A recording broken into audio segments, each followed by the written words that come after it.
You're watching the Physics Classroom's video tutorial on electric circuits. The topic of this video is electric potential, and we want to know what is electric potential and how is it related to electrical potential energy. Mr. H, let's get started. In a previous video, this one, I discussed the concept of electrical potential energy. I've left a link to the video in the description section of this video if you need to review it. One of the major points of the video is that whenever a mass or a charge moves in the direction or opposite direction of a gravitational or electric field, that movement is accompanied by a change in potential energy. There's two types of movements. In the first case, you have the mass or the charge moving against the gravitational or electric field. For instance, on the far left, you notice the mass is moving from a low elevation to a high elevation. In order for this movement to take place, work must be done by an external force in order to move the mass from a low potential energy to a high potential energy. In the case on the right, you have a positive test charge moving against the electric field created by the negative source charge. That electric field is pointing towards the negative source charge. So if you move the positive test charge from where it's initially at to where it's finally at, you're moving it against nature or against the electric field. An external force must do work upon that test charge in order to move it from that low potential energy location to the high potential energy location. In the second type of movement, you would have a mass or a charge moving with nature, that is in the same direction of the electric or gravitational field. On the left, we notice the mass moving from an initial height that's high to a final height that is closer to the Earth. It's moving in the direction of the gravitational field. In such a situation, it's the Earth supplying the internal force in order to do work upon the mass in order to lower its potential energy. In the case on the right, we have a positive test charge moving closer to the negative source charge. The direction of the electric field is again towards the negative source charge, and so this positive test charge is moving in the direction of the electric field. It's the internal force that's doing work upon the charge in order to lower its potential energy. By the time students get to the topic of electric circuits within their physics curriculums, they've often have already studied mechanics, and as such, they've learned about gravitational potential energy. It's for this reason that we often use gravitational situations as analogies to electrical situations. When it comes to gravitational potential energy, we know that that quantity depends upon two variables, the mass of the object and its location above the surface of the Earth, which we generally call the height of the object. For instance, if you had a 1 kilogram object located 1 meter above the Earth, the gravitational potential energy would be approximately 10 joules. But if we were to double the height of that 1 kilogram object to 2 meters, now the potential energy would be approximately 20 joules. If, on the other hand, we took that 1 kilogram object at 1 meter height and double its mass to 2 kilograms, then the gravitational potential energy would be approximately 20 joules. If we took the 2 kilogram mass at 1 meter and doubled its height, then we would have a gravitational potential energy of approximately 40 joules. The relationships are clear, that the gravitational potential energy doubles whenever you double the height, and it also doubles whenever you double the mass. The fact is that gravitational potential energy is not purely a location-dependent quantity. There's other factors, mass. It also factors into the equation. It would be nice if we had a quantity that described the amount of energy stored in a gravitational field that was location dependent and independent of mass. That quantity is called the gravitational potential, and mathematically it's computed by taking the gravitational potential energy and dividing it by mass. The units are joules per kilogram. On the surface of the Earth, the gravitational potential is 0 joules per kilogram, but as we rise to elevations above the surface of the Earth, we notice that the gravitational potential increases. What's significant about each one of these levels is no matter what mass you put there, the value of joules per kilogram is always the same. For instance, if we consider these two masses which we just observed, the ratio of 10 joules per 1 kilogram is 10 joules per kilogram, and so is the ratio of 20 joules per 2 kilograms, and so is the ratio of 30 joules per 3 kilograms. Regardless of the mass that you put at these locations, the ratio of joules per kilogram is always the same.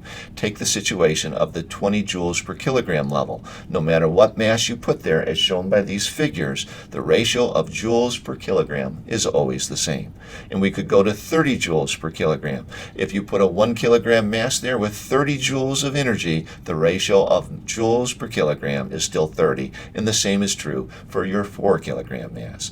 The fact is that gravitational potential is a purely location-dependent quantity that rates the amount of gravitational potential energy that's stored in that gravitational field on a per kilogram basis. Now let's consider the analogous electrical potential energy. Let's consider the fact that I have a charged Van de Graaff generator, and the globe of that Van de Graaff generator is just loaded with excess positive charge. The direction of the electric field around the Van de Graaff generator is directed away from the Van de Graaff generator. So if I wish to move a charge closer to the Van de Graaff generator, I would have to do work upon the charge to move it against the electric field. In fact, the amount of work I do upon the charge would increase the potential energy of that charge and be equal to the change in potential energy. In other words, if I did 20 joules of work upon a positive test charge to move it closer to the Van de Graaff generator, then the potential energy of that test charge would increase by 20 joules. The fact is the potential energy depends upon the location of the test charge. It would be 20 joules greater when it's close at the closer location to that Van de Graaff generator. Now if I were to move twice the amount of test charge, 2Q instead of Q, then I would notice it would require twice the force, since the force of repulsion would be twice as much, and thus it would require twice the amount of work, and it would change the potential energy of this test charge by twice as much. The fact is that electrical potential energy is a quantity that is not purely location dependent. Sure, it depends upon location. It's greater when you're closer to the Van de Graaff generator, but it also depends upon the amount of test charge present at that location. As such, there's two factors that affect electrical potential energy. Like gravitational potential, electric potential is that purely location-dependent quantity that describes the amount of electric potential energy stored in an electric field in a way that is independent of the amount of charge you place at that location. We can calculate the electric potential by taking the electric potential energy and dividing it by Q, the amount or quantity of charge. Let's consider our Van de Graaff generator again. The diagram shows different lines of varying distances from the surface of that Van de Graaff generator. Each one of these lines represents a given electric potential.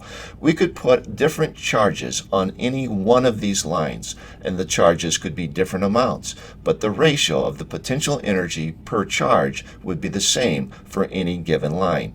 For instance, let's consider the outer line. Let's put an object with 1 unit of charge there, and suppose it has 20 units of potential energy. The ratio of potential energy per charge is 20 to 1. It has an electric potential of 20. If we put an object with twice the amount of charge along that same line, it would have 40 units of potential energy, and the ratio of potential energy per charge is 40 to 2. 20 to 1. The point here is that with an object with twice the amount of charge would have twice the amount of potential energy, but it would have the same electric potential when placed at that same location. In this sense, electric potential is a purely location-dependent quantity. It describes a location in space around a source of charge and not the amount of test charge placed at that location. Battery-powered circuits have locations of high and low electric potential. Let's consider this battery with its positive and negative terminal. Outside the battery, a positive test charge would move from the positive terminal to the negative terminal in the direction of the electric field. If this were a mass, it would be like moving downhill. As a positive test charge, as it moves along this path, it would be losing electric potential energy. Its electric potential energy would be lowest at the negative terminal, and as such, the negative terminal is the location of lowest electric potential within a circuit. As that positive test charge moves through the battery, from the negative terminal to the positive terminal to complete its circuit, work would have to be done upon the positive test charge, since it's moving against nature, or against the electric field. This work adds potential energy to the charge, causing it to be at its highest electric potential energy when it's at its positive terminal, and thus the positive terminal is the location of highest potential within the battery-powered circuit. All of this presumes the usual convention that the direction of the electric. It's at this time in every video that I like to help you out with an action plan. But before I help you out, could you help us out by giving us a like, subscribing to the channel, or leaving a question or comment in the comments section below? Now for your action plan. Here are 2 resources that you'll find on our website, and I've left links to each in the description section of this video. You have a concept builder that provides great practice and a tutorial page to help you freshen up on the topic. Whatever you do, I wish you the best of luck. I'm Mr. H, and I thank you for watching.